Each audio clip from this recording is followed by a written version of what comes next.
கள்ளக்குறிச்சி மாவட்டம் சங்கராபுரத்தில் சாலையோர பள்ளத்தில் அரசு பேருந்து கவிழ்ந்து விபத்து ஏற்பட்டுள்ளது. இதுகுறித்த கூடுதல் விவரங்களோடு இணைகிறார் எமது செய்தியாளர் இளையராஜா. வணக்கம் இளையராஜா, கூடுதல் விவரங்களை பதிவு செய்யலாம். வணக்கம் ரூபி. கள்ளக்குறிச்சியிலிருந்து ஓட்டுநர் பாலமுருகன் திருவண்ணாமலை நோக்கி நள்ளிரவில் அரசு பேருந்தை 16 பயணிகளுடன் இயக்கியுள்ளார். இந்த நிலையில் சங்கராபுரம் அருகே உள்ள வடபுன்பரிப்பி ஆற்றுப்பாலம் அருகில் ஓட்டுநரின் கட்டுப்பாட்டை இழந்த அரசு பேருந்து சாலையோர பள்ளத்தில் கவிழ்ந்து விபத்துக்குள்ளானது. இந்த விபத்தில் திருவண்ணாமலை மாவட்டத்தைச் சேர்ந்த சத்யா, வேலு, மசருதீன் ஆகிய மூவரும் பலத்த காயம் அடைந்ததாக கூறப்படுகிறது. தகவல் அறிந்து சம்பவ இடத்திற்கு விரைந்து சென்ற காவல்துறையினர் மூவரையும் மீட்டு திருவண்ணாமலை அரசு மருத்துவக் கல்லூரி மருத்துவமனைக்கு சிகிச்சைக்காக 108 ஆம்புலன்ஸ் மூலம் அனுப்பி வைத்துள்ளனர். மேலும் இந்த விபத்து குறித்து வடபுன்பரிப்பி காவல்துறையினர் வழக்கு பதிவு செய்து விசாரணையும் மேற்கொண்டு வருகின்றனர்.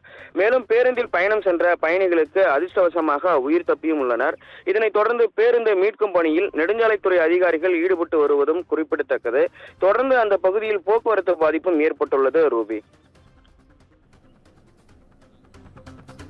விவரங்களை வழங்கியமைக்கு நன்றி இளையராஜா.